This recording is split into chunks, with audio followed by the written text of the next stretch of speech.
पिछले कई सालों से साइंसदानों का कहना था कि 12 मई 2022 को कुछ बहुत ही अजीब होने वाला है। सभी साइंसदान इस दिन का बहुत ही बेसब्री से इंतजार कर रहे थे और ये जानने की कोशिश कर रहे थे कि आखिर हमारी गैलेक्सी के सेंटर में ऐसा क्या है।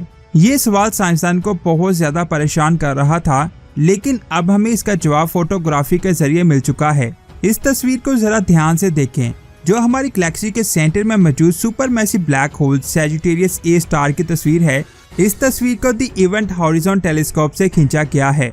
आखिर ये कैसे पॉसिबल हो सकता है, क्योंकि ब्लैक होल को देखा नहीं जा सकता और ना ही ये लाइट को अपने अंदर से गुजरने देता है, तो फिर साइंसदानों ने उसकी तस्वीर को कैसे खींचा। आखिर इस इमेज में ऐसा क्या है जिसने पूरी दुनिया में तहलका मचा दिया।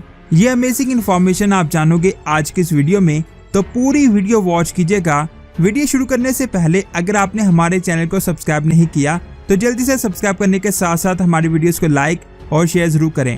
ये तस्वीर जो आपको स्क्रीन पर नजर आ रही है वह हमारी गैलेक्सी के सेंटर में मौजूद सुपर मैसिव ब्लैक होल की है। यहाँ पर एक सवाल आता है, ब्लैक होल से तो लाइट गुजर नहीं सकती, तो फिर ये तस्वीर किस चीज की है। इस तस्वीर में नजर आने वाला ऑरेंज कलर ब्लैक होल के गिर्द घूमता हुआ हॉट प्लाज्मा है, जिसको साइंसदानों ने देखा। इससे पहले भी 2019 में साइंसदानों ने M87 गैलेक्सी के सेंटर में मौजूद M87 ब्लैक होल की तस्वीर को खींचा था। लेकिन यहाँ भी एक सवाल आता है कि आखिर उस इमेज को साइंसदानों ने कैसे खींचा था। M87 ब्लैक होल हमारी जमीन से 5.5 करोड़ लाइट ईयर दूर है, जबकि सैजिटेरियस ए सिर्फ और सिर्फ 26,000 लाइट ईयर दूर है। सैजिटेरियस ए स्टार हमारे सूरज से 40 लाख गुना ज्यादा मैसिव है, जबकि M87 black hole Sagittarius A star से 1000 गुना ज्यादा मैसिव है। इसी वजह से ये दोनों ब्लैक होल जमीन से एक जैसे दिखाई देते हैं। हमारी गैलेक्सी के सेंटर और हमारी जमीन के दरमियान डस्ट और गैस के बादलों का ढेर लगा हुआ है, जिसकी वजह से हम इसकी दूसरी तरफ विजिबल लाइट से नहीं देख सकते। जब साइंसदानों ने इंफ्रारेड रेडिएशन से देखा तो इन्हें हमारी गैलेक्सी के सेंटर के पास बहुत ज्यादा स्टार्स देखने को मिले, जो ना दिखाई देने वाली चीज के गिर्द बहुत ज्यादा तेजी के साथ ऑर्बिट कर रहे थे और इनकी स्पीड रोशनी की स्पीड के 1% हिस्से के बराबर थी। और जिस चीज के गिर्द वो ऑर्बिट कर रहे थे वो चीज बहुत बड़ी थी। आप जरा इस तार को देखें, जो दूसरे स्टार से बहुत ज्यादा मुख्तलिफ लग रहा है। साइंसदानों के मुताबिक ये स्टार सैजिटेरियस ए स्टार है।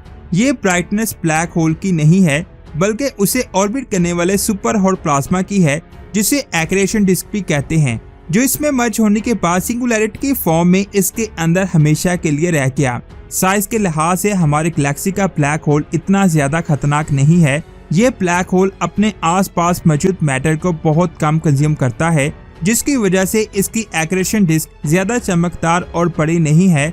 दूसरी तरफ M87 की एक्रेशन डिस्क बहुत ज्यादा बड़ी और विजिबल है। सैजिटेरियस ए स्टार से 1000 गुना ज्यादा मैसिव होने की वजह से M87 के चारों तरफ मौजूद ऑब्जेक्ट्स को इसे ऑर्बिट करने में भी 1000 गुना ज्यादा वक्त लगता है।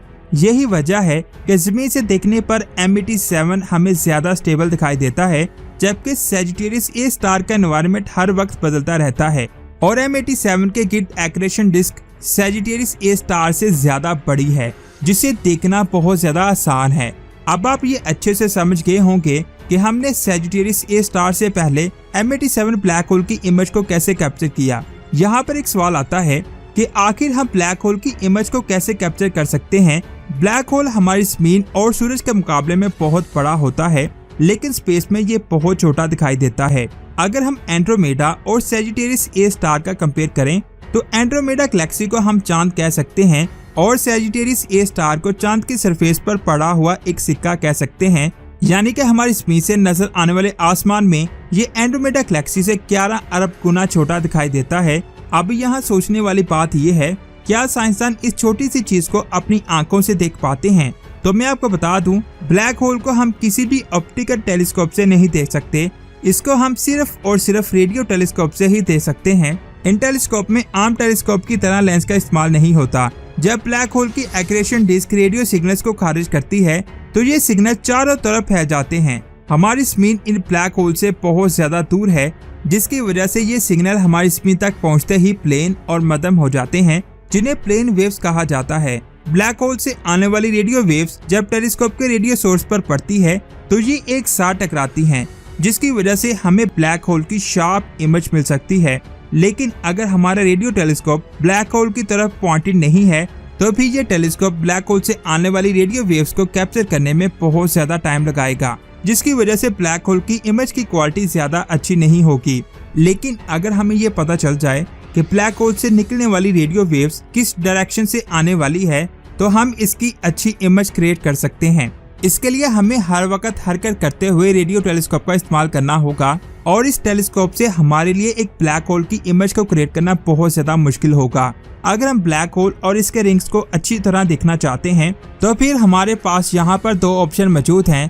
पहले ऑप्शन में हम रेडियो वेव्स की वेवलेंथ को कम कर देंगे, लेकिन यहाँ पर एक प्रॉब्लम ये भी है कि कमजोर वेवलेंथ वाली वेव्स को हमारी जमीन का एटमॉस्फेयर ब्लॉक कर देता है, जिसकी वजह से ये सिग्नल हमारी जमीन तक नहीं पहुँचते।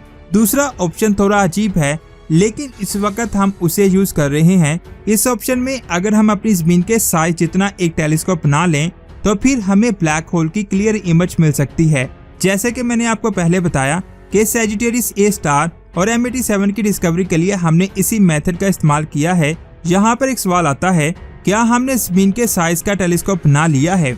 तो मैं आपको बता दूं, ऐसा बिल्कुल भी नहीं है। साइंसदान का कहना है कि हमें ब्लैक होल की शार्प इमेज के लिए जमीन के साइज के टेलीस्कोप की जरूरत नहीं, बल्कि पूरी जमीन पर फैले हुए टेलीस्कोप की जरूरत है जो आपस में मिलकर एक ही टारगेट पर फोकस कर सकें। विकिपीडिया पर पब्लिश होने वाले इस आर्टिकल के मुताबिक इवेंट हॉरिजॉन टेलीस्कोप एक सिंगल टेलीस्कोप नहीं है, बल्कि पूरी दुनिया में फैले हुए रेडियो टेलीस्कोप का एक ग्लोबल नेटवर्क है। सैजिटेरियस ए स्टार की तस्वीर लेने के लिए इन तमाम टेलीस्कोप को एक साथ ही इसकी तरफ अलाइन कर दिया गया था। ये तमाम टेलीस्कोप अपनी अपनी जगह से ब्लैक होल से आने वाले सिग्नल को कैप्चर कर रहे थे। लेकिन यहाँ पर एक और प्रॉब्लम सामने आती है। अगर हमारे पास एक ही टेलीस्कोप होता तो उसके रेडियो सोर्स तक पहुँचने वाली तमाम रेडियो वेव्स को इसके सामने लगे हुए रिसीवर पर रिफ्लेक्ट कर दिया जाता है और वो उस जगह पर मर्ज हो जाते हैं। इतने ज्यादा टेलीस्कोप के लिए हम सिंगल रिसीवर नहीं बना सकते, तो आखिर हमने इन तमाम टेलीस्कोप के सिग्नल से एक ही इमेज को कैसे क्रिएट किया? इनमें से हर एक टेलीस्कोप जो भी सिग्नल कैप्चर करता है वो इसकी इंफॉर्मेशन को इसके कैप्चर टाइम के साथ सेव करता रहता है और फिर इस इंफॉर्मेशन को हार्ड ड्राइव में स्टोर करता है और फिर इन तमाम टेलीस्कोप के डेटा को चेक किया जाता है और फिर इन सभी डेटा को इकट्ठा करके ब्लैक होल की एक मुकम्मल इमेज को क्रिएट किया जाता है। इन सभी टेलीस्कोप के डेटा को इकट्ठा करना बहुत ज्यादा मुश्किल काम है। तमाम टेलीस्कोप के डेटा को सेम वेव फ्रंट पर लाया जाता है और इसमें इसका रिजल्ट ब्राइट और डार्क फॉर्म में मिलता है। इंटरफेरेंस की वजह से बनने वाले मुख्तलिफ बैंड्स को फ्रिंजेस कहा जाता है। जिन दो टेलीस्कोप के दरमियान फासला कम होता है उनके दरमियान वाइड फ्रिंजेस बनती हैं और ज्यादा डिस्टेंस के दरमियान नैरो फ्रिंजेस बनती हैं।